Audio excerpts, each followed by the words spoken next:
Untuk segenap keluarga besar SMK Negeri 1 Bangil, baik siswa maupun alumni maupun Bapak Ibu guru, silakan klik subscribe. Selamat menyaksikan. Saya coba nanti sharing Bapak Ibu. Jadi ini yang kami lakukan di sini dan yang saya lakukan di sini. Jadi mungkin nanti ada sesuatu yang beda, monggo. Kalau ada sesuatu yang sama, ya monggo juga. Kalau mungkin tidak cocok, ya monggo. Jadi gini Bapak Ibu, kemarin kan ada yang share bagaimana kalau kita bahas ATP, CP, modul dan sebagainya. Kemudian ada juga yang Pak Nur Soba itu materi di kelas 10, 11, 12 ganjil genap, semester ganjil genap ini bagaimana? Nah, kalau kami kebetulan di kami ada namanya istilah komite pembelajar Bapak Ibu. Jadi kita model pembelajarnya berangkatnya dari mana dulu? Jadi kalau dulu mungkin yang dipakai adalah kita pakai yang namanya forward design. Jadi aktivitas belajarnya mungkin sama, kemudian asesmen yang dipakai antar kelas itu bisa jadi sama. Itu dulu Bapak Ibu. Jadi kalau kami jangan mikir asesmennya bagaimana, kegiatan jangan mikir itu dulu, jangan mikir modulnya dulu. Kita maunya di pelajaran matematika siswa kita di kelas 10 jurusan DKV gitu. Dalam 1 tahun siswa itu bisa apa? Karena tiap kelas pasti punya keunikan sendiri-sendiri. Itu nanti kami mulai coba hari Senin besok. Itu sudah diajak semua. Baru terakhir nanti aktivitas yang cocok, asesmennya ketemu, aktivitasnya yang cocok seperti apa. Di depan ini ada satu kegiatan, kita ketemu dengan industri. Kebetulan anak yang minatnya wirausaha itu kita ketemukan langsung dengan industri memang. Mereka belajar dengan industri di sana. Di kantin ini mereka, di kantin sebelah ini baru kita coba tahun ini, baru awal. Ini mereka buat platform sendiri, mereka buat sistem sendiri online. Jadi siswa lain itu bisa ngisi saldo top up gitu. Setelah itu mereka belanja online. Siswa yang lain mereka cari sumber yang bisa dijual. Jadi yang ada di kantin itu nanti nggak ada lagi masa mulai mendidik buat kopi dan sudah ada. Jadi makanan yang dijual di sana sudah siap saji. Tidak ada proses. Jadi siswa yang nyarikan itu kemana, dia cari orang yang mau jual di situ, dia yang jual, dia tentukan harga, dia isi sistem online itu tadi, aplikasinya itu tadi. Di 1 CP ini ada 3 kompetensi: mengidentifikasi, memahami makna, mengkaji makna. Berarti yang bawah itu nanti ada mengidentifikasi, memahami dan mengkaji makna, memahami nilai dan manfaat. Itu kompetensinya. Dari kompetensi itu baru kita bisa buat tujuannya. Dari 1 kompetensi kita bisa buat 1 tujuan. Dari 1 kompetensi kita juga bisa membuat lebih dari 1 tujuan.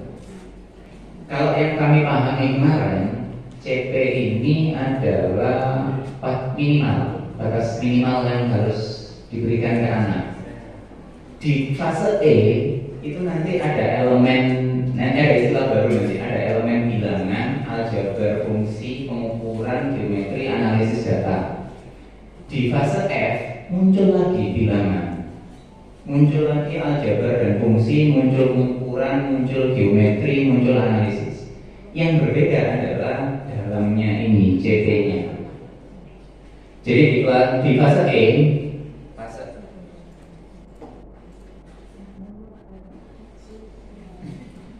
di fase E ini peserta didik dapat mengeneralisasi sifat-sifat bilangan berpangkat, termasuk bilangan pangkat pecahan. Mereka dapat menerapkan barisan dan deret aritmatika dan geometri, termasuk masalah yang terkait bunga tunggal dan bunga majmuk. Kalau dilihat sebenarnya sih pada dasarnya, kalau kita dulu mungkin ada platnya apa? Di situ ada bilangan, ada bentuk pangkat gitu. Ada juga barisan dan deret. Biasanya bentuk pangkat itu gandeng sama logaritma. kemudian ada bunga tunggal, bunga majemuk, ada matematika keuangan. Tapi berhenti di situ. Nah, apakah ini boleh diganti? Kalau yang sepemahaman saya, jangan. Ini batas minimal yang harus diberikan. Cuman sampai sejauh mana yang dibutuhkan anak-anak itu boleh kita ajak. Nah, boleh kita utek-uteknya di situ. Nanti di fase F, ini pada saat fase E bilangan munculnya ini. Di fase F muncul bilangan, tapi kalimatnya beda. Di situ munculnya memodelkan pinjaman dan investasi dengan bunga majemuk dan anuitas. Kalau tadi kan bunga tunggal dan bunga majemuk, sekarang sudah masuk di anuitas. Serta menyelidiki pengaruh secara numerik atau grafis masing-masing parameter suku bunga, periode pembayaran, dan model pembayaran tersebut. Jadi dia sudah masuk langsung ke hitung keuangan. Nah, boleh nggak kira-kira daripada ruwet kelas 10 ketambahan hitung keuangan? Hitung keuangannya saya taruh di kelas 11. Boleh, terserah jenengan, nggak masalah, bebas, tergantung sekolahnya. Di fase E ada aljabar dan fungsi. Nanti dipelajari masing-masing. Nah, tapi ada tapinya Bapak Ibu. Fase CP ini kalau bisa jangan dihilangkan, jangan dikurangi, tapi ditambahi boleh. Urutannya dibolak-balik boleh. Saya nggak mau masuk bilangan dulu, saya maunya masuk geometri langsung, boleh. Terserah. Dikurangi jangan, ditambahi boleh. Nah, yang saya lakukan di jurusan elektro ini Bu, Bapak. Di sini fase E. Di sini munculnya bilangan yang tadi. Saya coba untuk mecah tujuannya satu persatu. Tapi di jurusan elektro, sebelum saya masuk ke fase bilangan, saya harus mengajarkan ini dulu. Harus nambahin ini. Kenapa? Matematika tadi masuk di materi kejuruan. Di jurusan, di SKKNI-nya jurusan elektro, itu mereka butuh ini. Mereka membuat rangkaian digital dan sebagainya, nyambung kabel, mereka butuh ini. Sehingga saya kerjanya dengan guru elektro, oke, sama nggak usah ngajari logika, saya yang ngajar logika, sama langsung praktek di jurusannya. Pada saat mereka belajar, mereka juga ngitung konversi basis dari 2 ke 8, 8, 16 dan sebagainya.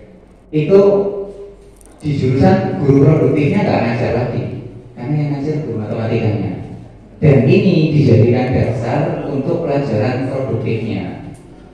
Kalau seandainya seharusnya kita di matematik itu membantu atau apa ya istilahnya, gimana caranya pelajaran produktif itu selesai, berhasil gitu. Nah, kita yang ngimbanginya di situ. Saya sampai sekarang masih merasa agak susah sih kalau saya langsung masuk di kejuruan belajar matematikanya elektro, susah. Sehingga saya bantunya sedikit-sedikit. Saya bantunya dari sini dulu, dari logika dulu, kemudian dari sistem bilangan dulu. Nanti kalau sudah mungkin saya belajar bagaimana cara membuat rangkaian agar mereka gambar di PCB. Mereka kan gambar rangkaian, setelah itu nyetak di PCB itu, gimana PCB-nya semakin kecil. Berarti nanti bisa dikaitkan dengan luas dan keliling. Nantinya tapi saat ini saya hanya bisa sementara sampai di sini. Dan ujiannya mereka di jurusan, mereka kan langsung praktek. Dan praktek soal ujiannya mereka saya lihat masih berkaitan dengan logika. Kita mungkin tahunya logika, konjungsi, disjungsi, implikasi, diimplikasi. Tapi di mereka bahasanya itu and, not, nor. Pada dasarnya sama. And itu sebenarnya konjungsi, or itu disjungsi. Cuma mereka punya istilah XOR, XOR. Ada lagi hubungannya. Nah, itu ada sebenarnya. Sampai gambar kalau kita mungkin dulu waktu kuliah ada istilah aljabar boolean algebra. Itu ternyata mereka pelajari di jurusan, sehingga saya masuknya ke situ. Untuk materi yang CP dan sebagainya ini tadi yang ada di CP mungkin dan pastinya dalam 1 tahun nggak akan selesai.